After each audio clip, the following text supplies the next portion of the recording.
Astrology में कुंडली के 7वें स्थान या सप्तम स्थान से विवाह या मैरिज के बारे में डिस्कशन करते हैं। तो एक बहुत इंपॉर्टेंट सब्जेक्ट जो डील होता है 7वें स्थान से वो है मैरिज या विवाह, शादी ब्याह। तो शादी ब्याह के बारे में अभी डिस्कशन चल रहा है। तो उसमें जो एक टॉपिक है मेलापक, यानी वर और कन्या, लड़के और लड़के की जब शादी के पहले उनकी कुंडली मिलाई जाती है। तो शादी के पहले कुंडली मिलाते हैं कि आपस में मैरिड लाइफ अच्छी रहेगी कि नहीं रहेगी, इसके लिए कुंडली मिलाई जाती है। तो उस मिलान को मेलापक कहा जाता है, राइट। तो इसके बारे में डिस्कशन चल रहा है। मेलापक में आपको बताया था कि 3 तरह से मेलापक करते हैं।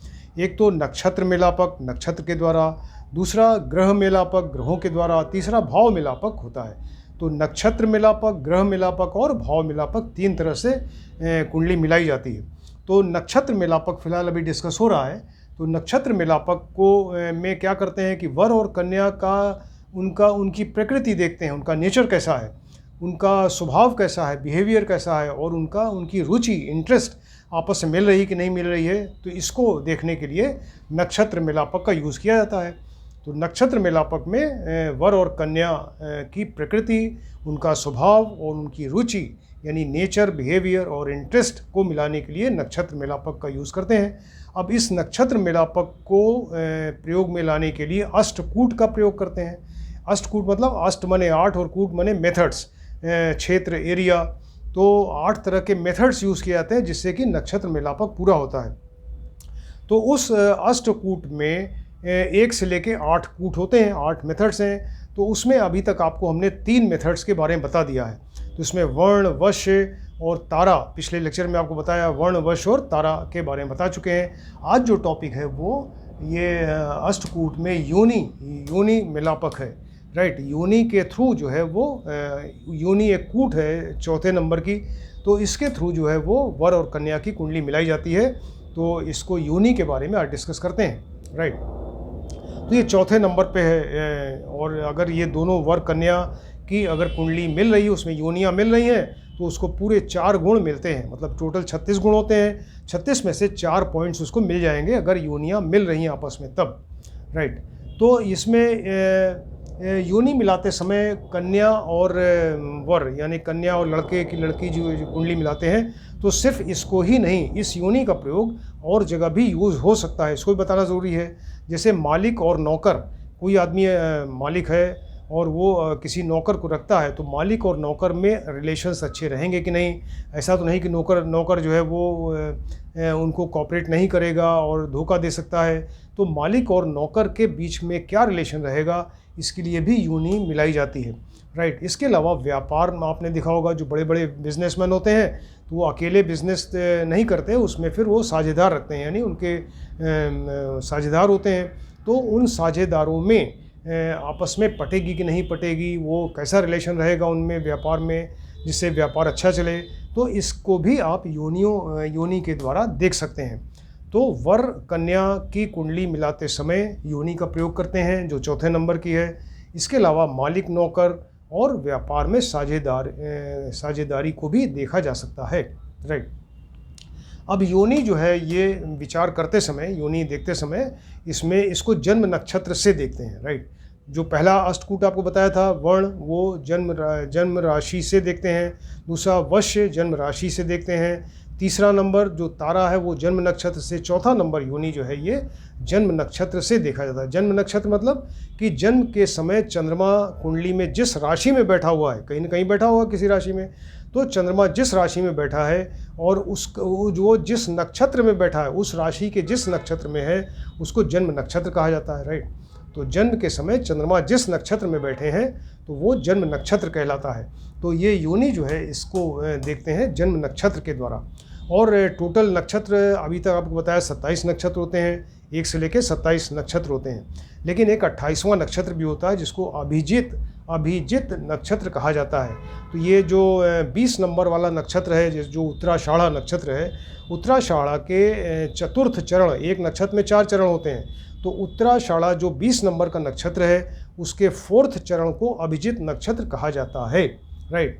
तो यहाँ पर जो योनि विचार में योनि डिसाइड करते समय इसमें अभिजित नक्षत्र का भी यूज़ होता है। इसके मतलब टोटल 28 नक्षत्र प्रयोग होते हैं। अब ये योनि आपको मिलाना है, वर कन्या की योनि मिला रहे हैं या मालिक नौकर की या व्यापार में साझेदारी की।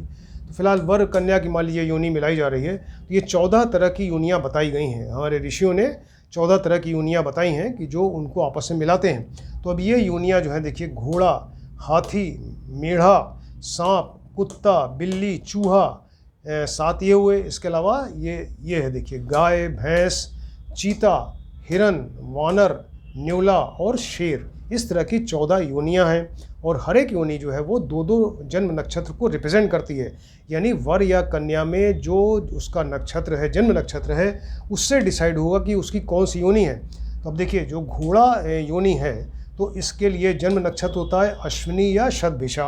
अगर वर या कन्या का जन्म अश्विनी या शतभिषा में हुआ है तो उसकी योनि क्या होगी? घोड़ा होगी। हाथी के लिए भरणी और रेवती जन्म नक्षत्र है। मेढ़ा के लिए कृतिका और पुष्य नक्षत्र है। सांप अगर योनि है तो रोहिणी और मृगशिरा। अगर कुत्ता है तो इसके लिए आश्लेखा, आर्द्रा और ये मूल, आर्द्रा और मूल ये देखते हैं। और बिल्ली अगर है तो इसमें पुनर्वसु और आश्लेखा, पुनर्वसु और आश्लेखा इसके जन्म नक्षत्र रिप्रेजेंट करेंगे। और चूहा अगर है तो मघा और पूर्वा फाल्गुनी, यानी मघा या पूर्वा फाल्गुनी जन्म नक्षत्र है तो उस वर या कन्या की जो योनि होगी वो चूहा होगी। इसी तरह से और देखिए, गाय के लिए उत्तरा फाल्गुनी, उत्तरा भाद्रपद। भैंस के लिए हस्त और स्वाति। चीता के लिए चित्रा और विशाखा। और हिरन के लिए ये अनुराधा और ज्येष्ठा। और वानर के लिए पूर्वाषाढ़ और श्रावण। और न्योला के लिए उत्तराषाढ़ और अभिजित जो 28वां नक्षत्र है। और शेर के लिए धनिष्ठा और पूर्व भाद्रपद। तो यानी इन नक्षत्रों में अगर जन्म हुआ, चंद्रमा इस नक्षत्र में बैठे हैं जन्म के समय, तो उसके सामने वाला जो ये योनि है वो उस वर या कन्या की वो योनि होगी, राइट। तो इस पे खास ध्यान देना चाहिए कि अगर वो उत्तराषाढ़ के चतुर्थ चरण में जन्म हुआ है, ये अभिजित नक्षत्र होगा। अभिजित नक्षत्र में अगर जन्म हुआ है तो उसका जो उसकी जो योनि है वो न्योला होगी, राइट। इसके अलावा एक चीज़ और है, एक तो ये हुआ क्योंकि वर और कन्या दोनों की आपको कुंडली मिलानी है, तो वर और कन्या की आपने योनि देखी उनके जन्म नक्षत्र के हिसाब से। अब इनके शत्रु भी होते हैं, मतलब मित्र भी हैं, शत्रु भी हैं।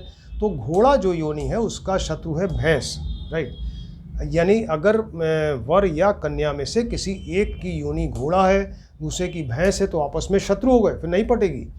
अगर एक की हाथी है, दूसरे की शेर है, तो शत्रु हो गए। एक की मेढ़ा, दूसरे की वानर है, तो ये आपस में शत्रु हैं, नहीं पटेगी। सांप और न्योला, इसमें शत्रुता है। कुत्ता और हिरन, इसमें शत्रुता है। बिल्ली और चूहा, इसमें आप जानते हैं शत्रुता है। चूहा और बिल्ली, इसमें शत्रुता। गाय और शेर, शेर खा जाएगा गाय को, तो ये इसमें शत्रुता है। भैंस और घोड़ा, इसमें शत्रुता है। चीता और गाय, इसमें शत्रुता है। हिरन और कुत्ता, इसी तरह वानर और मेढ़ा में शत्रुता। न्योला और सांप में शत्रुता। और शेर और हाथी में शत्रुता है।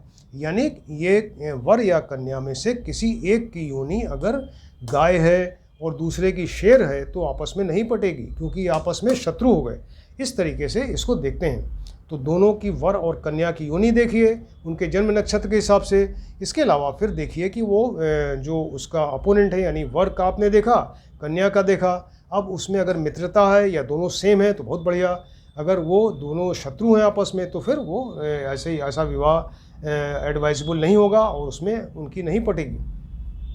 अब मान लीजिए कि दोनों सेम हैं, वर और कन्या की योनि सेम है, एक ही है योनि है, तो ऐसे केस में उसको 4 गुण दिए जाएंगे। यानी टोटल 36 गुण होते हैं, 36 में उसको 4 गुण मिल जाएंगे। अगर दोनों मित्र हैं आपस में, अगर आपस में मित्र हैं तो उसमें फिर उसको 3 गुण मिलेंगे। अगर सम है, मान लीजिए कि वर की योनि और कन्या की योनि दोनों सम का मतलब न तो मित्र हैं न शत्रु हैं, तो ऐसे में 2 गुण मिलेगा, राइट। लेकिन अगर वो शत्रु हैं तो 1 गुण, और अगर बहुत ज़्यादा शत्रु हैं यानी मतलब बिल्कुल भक्ष यानी खाने वाला ही वो दूसरा अपोनेंट है, जैसे गाय और शेर, तो ये अति शत्रु हैं, तो इसमें फिर 0 गुण मिलेगा, 36 में 0 पॉइंट मिलेगा, राइट।